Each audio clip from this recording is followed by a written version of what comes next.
Good morning, guys. We are still continuing with March Book Madness. I know it's not March anymore, but we were having so much fun with it that Miss Callan and I wanted to keep going. You already watched Miss Callan read If You Give a Mouse a Cookie, so now it's my turn to read If You Give a Moose a Muffin.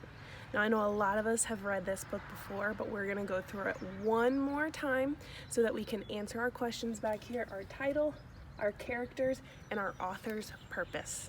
Let's get started. What is the front of my book called? Cover. What if I flip it? Back cover. And this part right along the edge, we just started talking about that. The spine. Very, very nice. All right, let's get started with If You Give a Moose a Muffin. When I see the title on the inside, title page.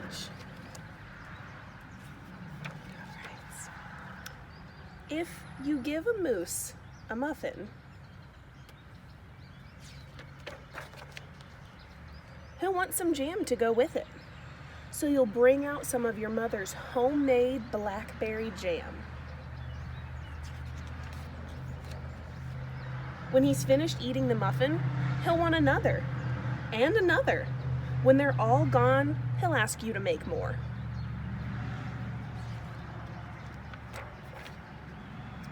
You'll have to go to the store to get some muffin mix.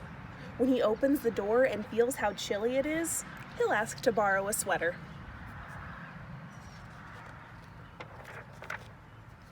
When he puts the sweater on, he'll notice one of the buttons is loose.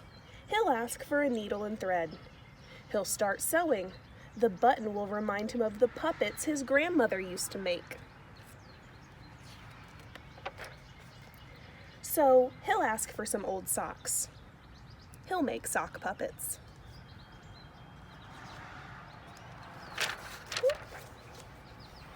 When they're done, he'll want to put on a puppet show. He'll need some cardboard and paints. Then he'll ask you to help make the scenery. That looks messy. When the scenery is finished, he'll get behind the couch, but his antlers will stick out. So he'll ask you for something to cover them up. You'll bring him a sheet from your bed. When he sees the sheet, he'll remember he wants to be a ghost for Halloween. He'll try it on and shout, "Boo!" It'll scare him so much, he'll knock over the paints. So he'll use the sheet to clean up the mess. Then he'll ask for some soap to wash it out. He'll probably want to hang the sheet up to dry.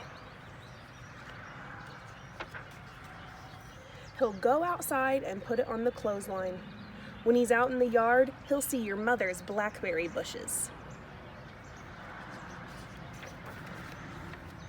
Seeing the blackberries will remind him of the jam. He'll probably ask you for some. And chances are, if you give him the jam, he'll want a muffin to go with it. The end. I always like those books. They're so short, but they're so cute. I need to get my markers out so that we can answer our questions back here. My title, my characters, and my author's purpose. I think I'm going to use purple today. All right, I can go through. I know my title. I have my book right here so I can copy it down. But a lot of them are sight words. So let's see. I'll move my chair around.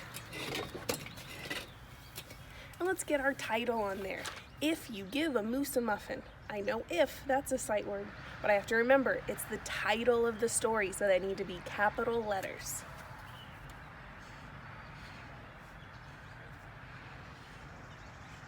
There's if. If you, that's another sight word. I know how to spell it, making sure it's a capital letter.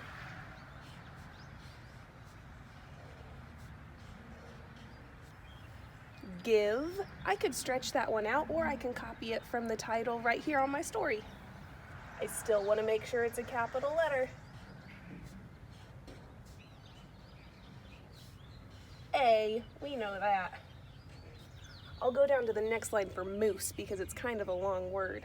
I hear an M.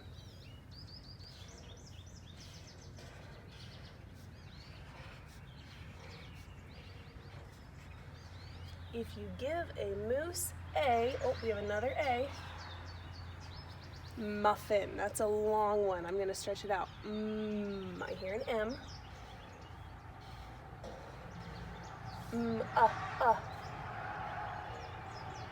Muff. I hear an F, and if I look at the title, I can see that there's two Fs. Muff, Muffin. And beautiful, I've got my title up there. If you give a moose a muffin. Now I need to focus on my characters. I had 3 characters in there. My first one, who's my story all about? The moose. That's his name, so I need to make sure it's a capital M.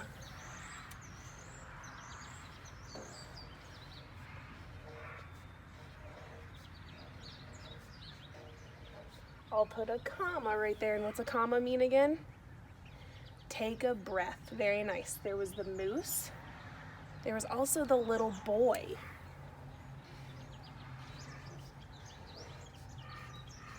There's another comma because I have one more character.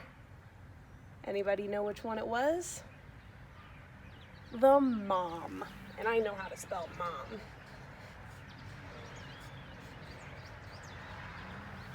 Beautiful. I have my title, I have my characters. Now, author's purpose. I'm going to leave that blank because I want you to think what the author's purpose was. Do you think the author wanted to make us sad? Do you think they wanted to make us happy, make us laugh, make us cry? What do you think the author was trying to do? You have this same blank on your screen, so I want you to fill it in. Why do you think the author wrote this book? Make sure you vote on the next slide. We need to know which book is moving on. Was it if you give a mouse a cookie or if you give a moose a muffin? Bye, guys.